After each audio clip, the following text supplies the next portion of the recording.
conceptual perspective, then people talk about a desirable success. All of the elements they think, intelligence, expertise.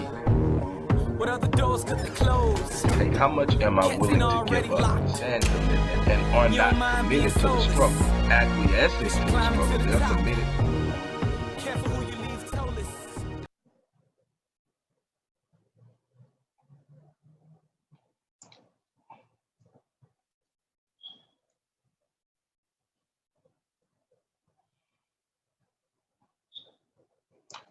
Hello, everybody. Dr. Rick Wallace dropping in on you. I hope that everything is going well on your end. It's Tuesday, so this is Mindful Tuesday. I am not going to be long. I have a lot going on today, which is pretty much every day. But I did want to stop by and sort of share something with you. Hopefully it will settle in because it's so immensely important. Mindfulness is going to help you govern the frequency in which you experience negative circumstances and situations. No, there's absolutely nothing you can do to avoid or circumvent the vicissitudes and challenges and disruptions of life completely.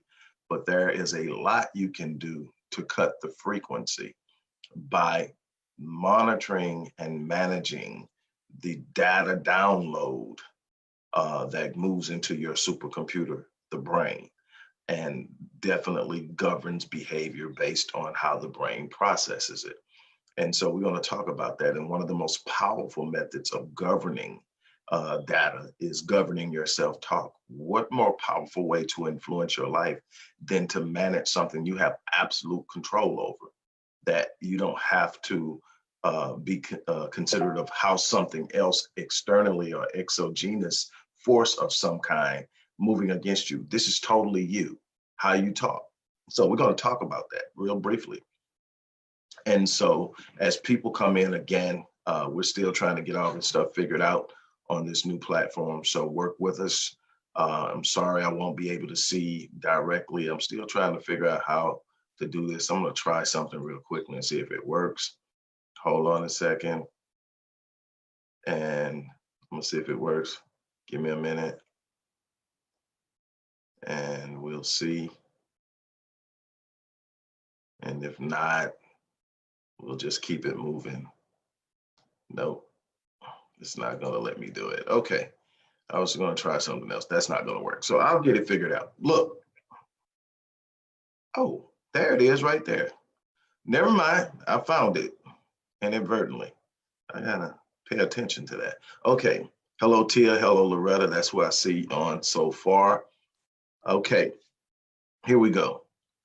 Don't forget, if you haven't gotten Critical Mass, you want to get that. If you haven't ordered I Am, the Power of Personal Declarations, which ties in directly to what we're talking about now, you want to get that as well. And you can click that link and you can actually order one or both books. I have to remember to put a single link in for I Am on that page. But if you just want I Am, and it's not, the link isn't on the page with that link, there's an entire page for I Am on the site. You just have to click the tab and go to it, and you can order I Am. But you would do good if you don't have both, you don't have the first book, to get both, because this is a series. It's the 20th and 21st books that I have written and published, but it's the first and the second books in a personal development series that I conceptualized a couple of years ago and started out on it. So we're 2 books in, 4 more to go. And so definitely each book is power packed. Each book has chapters that literally have the potential to change your lives. And I write these books modularly. They are not linear. A linear book means that you progress through the books, chapter 1 through whatever, and each chapter is built on the last chapter, and you kind of have to read the chapters in order. My books, you can open up the table of content and look and see something that's really impactful or really bothering you, or something you really wanted to work on. Go directly to that chapter, read that chapter solo, and have something that you can literally start with working on now. Now, the totality of the book is going to help create a more rounded person. But the ability to read each chapter individually and still gain insight and gain a level of perspective and empowerment, I believe really helps people. And it gives you something you can go tackle immediately, meaning that in something I can read today, I'm going to be able to start the process of changing my life for the better. And so definitely go out there and get that. If you haven't, or if you desire to work with me, or you want to see what it's like to work with me, what's the big deal? What is it about? Blah, blah, blah. Here's your chance. Fill out the questionnaire that's in the description box, no matter where you're watching this. It's in the description box. Fill out the questionnaire. Email it in to the designated address. Someone's going to contact you from the support team to schedule your 30-minute breakthrough session with yours truly. And that first session is on me. So there's absolutely no excuse not to do it at least once. At least once. Again, no risk. Outside of you spending 30 minutes of your time, absolutely no risk. So that's that. So today's topic is guard your self-talk with great diligence. You've heard me say this before, that your mind is a supercomputer, and your self-talk is the program that supercomputer is going to run. That's the software that you're going to download, the operational system you're going to download that's going to govern how your brain, the supercomputer, operates. Think about it. You have a supercomputer. The processing capacity of any supercomputer is already built in. But what that capacity will be used for will be determined by the operating system, by the software downloads, by how it's programmed. And so you can take that programming and make it work for something good. You can take that program and it works for something bad. You can program a computer to find everything negative as to why you can't start a business. Or you can program a computer to point out all the strong suits that you have that will make sure that if you stick with it, you will be successful in business. You can program your brain the same way. One of the most powerful ways to program your brain is through your self-talk. Your self-talk is an expression, an outward expression of an internal idea or belief. Now, the self-talk is the eruption of the subconscious into a verbal sphere of communication, but it starts internally. If you are a Christian believer and you believe in the Bible, then you know that in Matthew chapter 12, that Jesus says, out of the abundance of the heart, the mouth speaks. Now, when the Bible talks about the heart in the Old Testament Hebrew, the word leb, in the New Testament, mostly ancient Greek and some Aramaic, in the ancient Greek, it's called cardia, K-A-R-D-I-A. And they're not talking about the physiological heart. They're talking about the seat of the soul. And we now know that the seat of the soul is the subconscious mind. It is the most powerful and influential element of your being. In other words, 96% of your entire behavior each and every day is governed by your subconscious. Out of the abundance of the heart, the mouth speaks. And to make it more simply understood, out of the abundance of what's in the subconscious mind, the mouth speaks. And so what you're speaking is what is mostly programmed. Here's the thing, though. One of the most powerful ways to reprogram negative programs is through self-talk. That's why affirmations and proclamations and declarations work so much. That's where the book I Am comes in. It's what are you speaking consistently? Now, when you first start to make a declaration that is in opposition of an existing belief, it's going to feel awkward. It's not going to seem in place. It's not going to seem real. But what you will find out is the more you speak it, the more the subconscious mind hears it, the more you read it, the more you have it posted and you can see it. All of these different things are downloading. And eventually, if you download the oppositional idea more than you are reinforcing the existing idea, the oppositional idea, the new belief, takes hold. And so you have to be careful. In some instances, you're reinforcing negative ideas. In other instances, you're introducing new negative ideas through your self-talk. What are you saying about yourself? You have to be cognizant of what you're saying about yourself. How does your self-talk reflect your beliefs? And if you see it, then you have to work on the beliefs. And the beautiful thing about this is we now understand that there's this thing called neuroplasticity. Neuroplasticity says that I can literally generate new neuroreceptors that are capable of holding new ideas, new beliefs, new concepts. I do this every day by simply engaging new ideas, new data, new information that creates a different look at things. And when you do this, you create these new neuroreceptors. And the more you engage these daily, the more powerful they become. And when you engage them, the more powerful they become.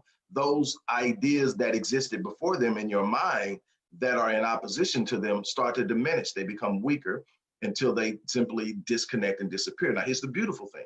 The brain has this unbelievable capacity to categorize in milliseconds everything that is associated with everything. So when you come up with a new idea, and you say, for instance, the new idea, let's make it real simple. The new idea is there's absolutely nothing I can't do if I put my mind to it. Okay, now that's a very general statement with a very far-reaching consequence. But the brain starts to calculate it. And within a matter of milliseconds, it says, okay, if I can do anything, then this thing that I've been sitting on all this time that I thought I couldn't, I can do that. This thing that I sit back 5 years ago. And within a matter of milliseconds, before you even have a second gone, once you acknowledge that truth and accept it, then this idea is being propagated through the mind to change all of the probability factors of what's going on in your life. So this one new belief is just immediately changed how you see the entire world. Things that you used to look at, and it's categorized that quickly. That's how powerful the brain is. Now here's the next thing that happens. When you purposely download a new idea, a new belief, something that's more powerful and positive than the thing that precedes it, there's something else that happens. There's this thing called the reticular activating system. It's a bundle of nerves that sits at the base of the brain, and it serves as a filter into the subconscious. In other words, have you ever sit up and bought something that was important to you, maybe a car, and you went to the dealership looking for something, and they showed you this, and it wasn't what you were there for, but once you see it, you just go, oh, yeah, I gotta have it. You do all the paperwork, you get the car, you drive off the lot, and literally before you get home, you see that same car 4 or 5 times. You never saw it before. It never caught you out, but all of a sudden now you're seeing it everywhere you look. You're seeing it. Same thing with a shirt that you find. You put it on, and all of a sudden you see the shirt everywhere. The shirt has always been there. The car has always been there. Why is it that you're seeing it now? You have told your mind through the filter of your reticular activating system that this particular thing is important to you. So now you got to understand why this happens. The subconscious mind can literally process 400 billion bits of information per second. The conscious mind, the things that are on surface that you are aware of, is only capable of processing about 2,000 bits of information a second. Could you imagine? The subconscious mind is literally aware of everything that's happening around you. I mean, the slightest little thing, everything that's happening, the subconscious mind is picking it up. That's why vision boards are so powerful. Why? Because even when you're not looking at them, if you scan to the right, to the left, and your eyes cross it, your subconscious mind read it. The stuff that's playing in the background that you are totally zoned out of because you're focused on something else, the subconscious mind hears it. That's why you got to be careful of what you listen to. That's why guarding your gates is so important. You've got to be mindful of what you're allowing in your gates in every way, your eyes, your ears. And it's extremely important. And it goes deeper than that with even the other senses that go along with association. Say that there's a certain scent that your brain associates with something negative. May have go all the way back to your childhood. And if you're exposing yourself to that scent, then you are also allowing the negative ideas associated with it into your mind. You literally have to guard it, man. Now that's something about that scent. You may not even know why, but you notice that you get down when you're around it. That's how powerful the brain is. The brain is interpreting it and processing stuff at breakneck speed and creating your reality. You have to be in control of your environment. And the beautiful thing about this is the imagination. See, we are all equipped with an imagination. And unfortunately, we live in a world where we start to yank that away from our children at around 5 to 7 years old, right when they're getting ready to go to school. We start telling them to be realistic. Stop daydreaming. Get your head out the clouds. all these different things that reel them in and sit them down and say, this is going to be your reality. This is the box you're going to be put in. This is what you're going to operate in. You don't worry about what's outside the box because that's not you. Here's you. Here's what's going on. Get out there. And we slowly but surely kill the imagination. Here's what's wrong with that. The imagination is where the creativity comes from, to be different, to be unique, to be powerful, to be extraordinary, to be phenomenal. It comes from the imagination. The ability to see something that does not exist and make it a reality comes from first imagining it. And God made our beautiful brains in a way that the brain, the mind cannot distinguish from what's real and what's imagined. That's how you change your reality first, is by imagining something different than what you're experiencing. Once you imagine it, you start to create the blueprint. Listen to me. You start to create the blueprint of how you're going to get there. See, the problem with the vast majority of people in this world is that their minds still function as record keepers. The brain and the mind are functioning as record keepers. What do I mean by that? That means that everything is being considered, processed, and analyzed from the perspective of what has happened in the past. And as long as your mind is a record of the past, you can only act based on the information you have from your past. So if all your past has is poverty and lack, there's no chance of you operating in abundance because the past has dictated your future. You have used your brain in the most limited way possible to simply recall what has already happened and draw conclusions based on that. But when you decide to use your imagination, you transform your record-keeping brain into the map of the future of what you're pursuing. You literally write a new map through the vision that you come up with in your imagination, something that does not realistically or in a three-dimensional realm exist yet, but has already been manifested by way of imagination and exists in the fifth dimension, and now must simply be ushered in to the third dimension through the fourth dimension in order for you to realize it. That's all people do who sit up and come up with things, and you're writing about them, talking about them in history, talking about them in philosophy. All they did is they unblocked their imagination. They allow themselves to see things beyond what they could touch.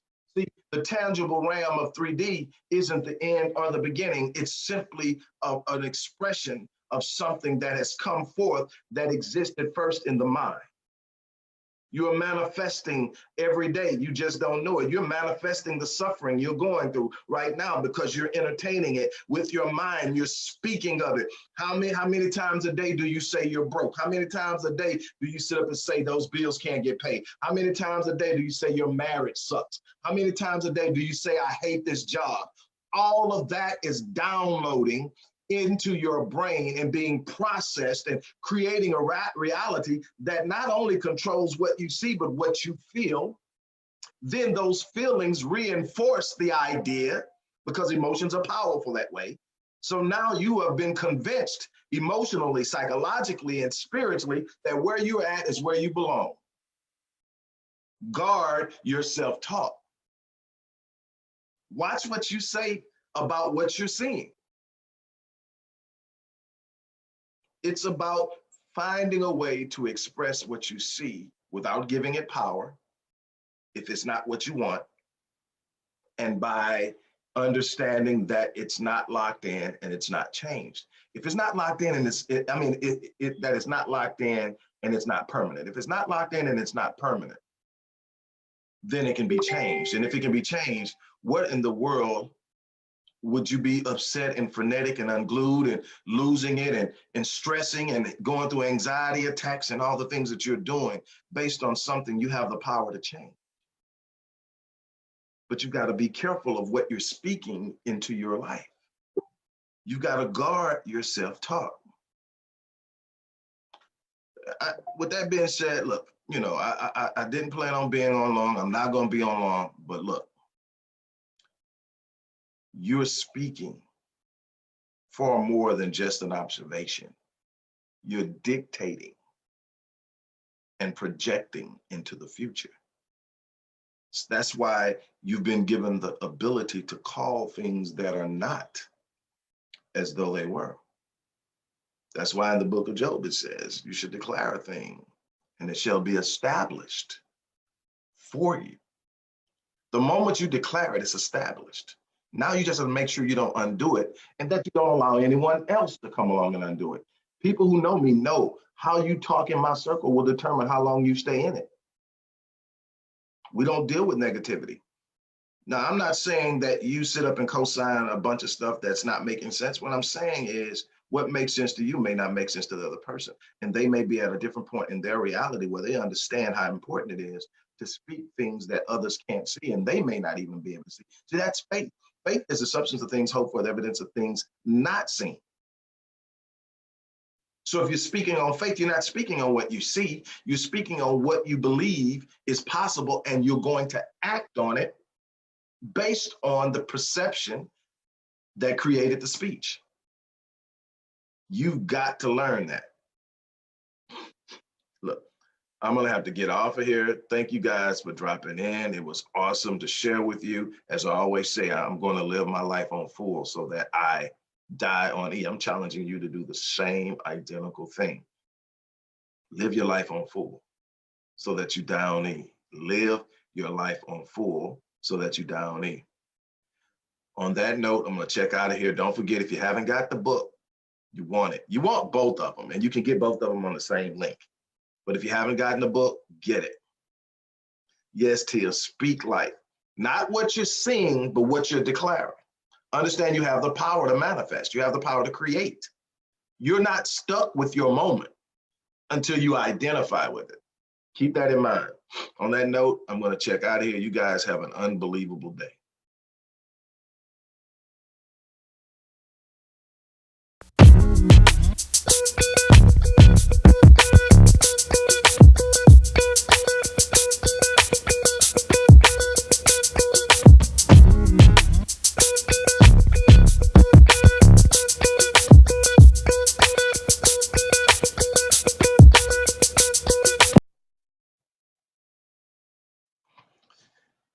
Hello, everybody. Dr. Rick Wallace here. I hope that you guys are off to a great start as far as your week is concerned. I hope that you are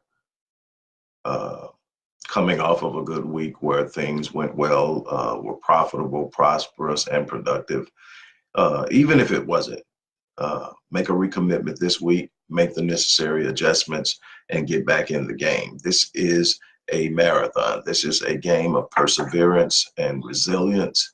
It is about making the necessary adjustments. It's about remaining committed and finishing what you're starting.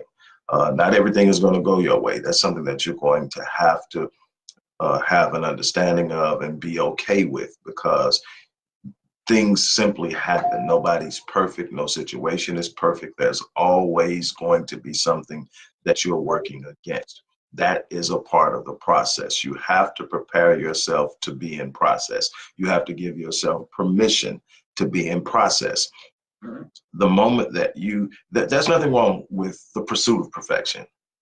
But what you have to understand is the pursuit of perfection is the pursuit of completion. And in the pursuit of completion,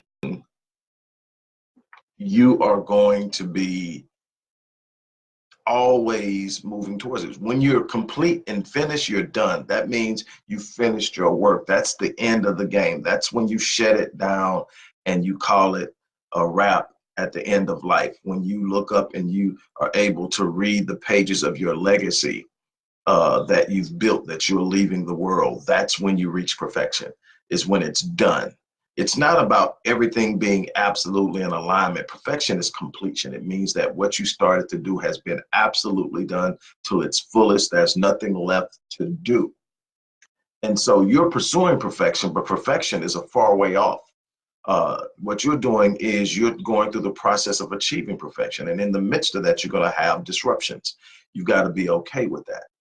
That's just simply the way it is. I'm going to be brief again this week, but I just want to hit something home. There are a number of different things that are at the top of the list, say the top 10 reasons why people fail at business. And what I'm going to talk to you about today is definitely in the top 5. And it's an unwillingness or an inability to invest in oneself. And when I say that, I mean in every way possible. Investing time, investing energy, investing effort, investing capital, currency, and resources into yourself. I see people all the time attempting to fund business ideas that they have not invested in themselves. One of the things that an average venture capitalist or angel funder or someone that understands what investment in business and venture is, one of the things they're going to look at, how much have you already put in of your own resources? Whether it's time, energy, effort, money, they're going to want to see what's invested. Just the idea alone is not going to attract true investors, people who will put in the money necessary to fund your idea. There's money out there. There's always capital out there. There's always resources. And I tell people all the time, your number one resource is your resourcefulness. It's not the money you have in the bank. It's not the people you have on speed dial. It's not your potential investors. It's your resourcefulness, the ability to know what you need and find a way to get it. That's going to be what holds you together. That's going to be what provides the confidence to create calmness in some very hostile and volatile situations as you're trying to work this thing out. It is a process. But the thing is that most people want something, but they don't want to invest in it. I tell people all the time, what I see with most people is they have a wish list versus a list of goals, aspirations, and benchmarks. And what's the difference between goals and wishes? Goals are something you look at, you measure the cost, and you pay the price. Goals are something you sit up and you say, okay, I'm going to have to put this in. I'm going to have to invest this. I'm going to have to take this much time. I have to do this. Then you pay the price and you reap the reward. A wish list is those things. Is a list of things people want but are not willing to pay for, not willing to put in the work for, not willing to be committed to. That's a wish list. It's just something on paper that looks nice, and it will be fun. If you were able to do it, it'll be great if you were able to have it. But the truth of the matter is you're not putting in the work. You're not investing. You're not putting skin in the game. And then you'll turn around and want people to support something in which you have not supported. Sitting up and saying you want to do it, sitting up saying that you're good enough to do it is not enough. You have to be able to put in the work. You have to be willing to put in the work. You got to be willing to take some of your own paper and invest it in yourself, invest it in courses, invest it in material, invest it in inventory, invest it in whatever it needs to grow you. You're going to have to invest in yourself at some point in time. You're going to have to become better than you are, because you have people out there that are competing for the same market, and you have to have an understanding of how you're going to establish and distinguish yourself in the market. You can't go into a market and think just because you're offering something that people will automatically gravitate to it. So you got to know how to brand. You're going to have to invest in your branding, in your marketing campaign. You're going to have an ad spend. I don't care what it is you're doing. Organic business is great. It's a good supplement, but primarily you got to have a tried and proven method of driving business to you. And then you got to have a tried and proven method of retaining the business, because that's business longevity, not conversion, but retention. And you have to understand that conversion is turning someone that's not a customer into a customer. Businesses live off of retention, taking customers you have converted and retaining them through developing relationships with them that create what we call trust. And that's where you get your customer loyalty from. It's in the process of knowing how to do all of these things, but that doesn't come free. That has a cost to it. And what I see and what really bothers me is how many people want something that they're not willing to invest in. And then they expect someone else to invest in them. You are going to have to be your first investor.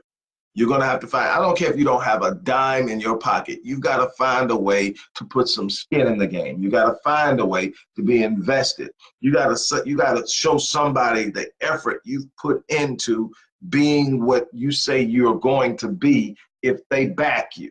That may be 10,000 hours of research and analytical processing that says, I've literally put 10,000 hours into understanding this. I know the market inside and out. Here's my plan. This is how it would work. This is how it compares to this. I've done this work. I've put it in. And then if you've got money, you can't hold money and expect to get money. You're going to have to put some money out there, invest in some things that will bring back a reward. You've got to understand that principle. You are going to have to be willing to put money in the game, put energy in the game, put effort in the game to a point where you literally develop momentum spiritually. I know we're talking business, but you've got to develop a momentum spiritually that the universe is hearing you, that the universe is responding to you, that the universe is answering your demands. And life and the universe and whatever else you want to say will pay whatever price you demand, but it's going to have a counter demand. If you say you want this business, the universe is going to demand that you sacrifice some time. If you say you want this business, the universe is going to demand that you take some money that you might want to spend on a vacation or something else and invest it in this business idea. The universe is going to demand that you prove that you're consistently, entirely committed to having it. And then the universe is going to say, now I'll meet you halfway. I will conspire with you to produce this thing you want. It has to be done in that way. I cannot stress this enough. With that being said, I'm going to check out of here. Got so much more to do, but I had to stop by this morning and give you this. Take it at face value, take it for what it is. But I'm telling you, if you don't invest in you, you can't expect anybody else to. And there is just this dynamic that is created when you put blood, sweat, tears, and money into something you believe in. You really truly own it, and it becomes a part of who you are, and it becomes a dynamic force that moves you forward. You know, it's just a wish until you put some skin in the game. With that being said, I'm going to get out of here. You guys have an unbelievable day. As I always say, live your life on full so that you die on E. Have a great day.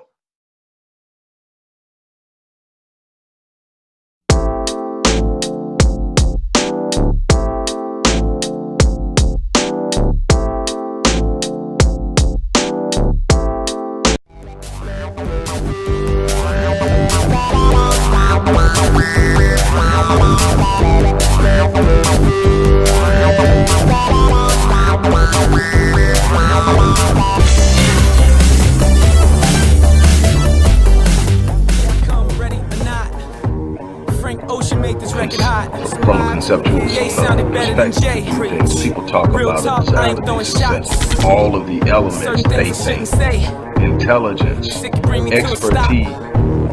What other doors could they close? Hey, how much am I willing to give up and commitment, and are not committed to the struggle, acquiescing to the struggle, they're committed.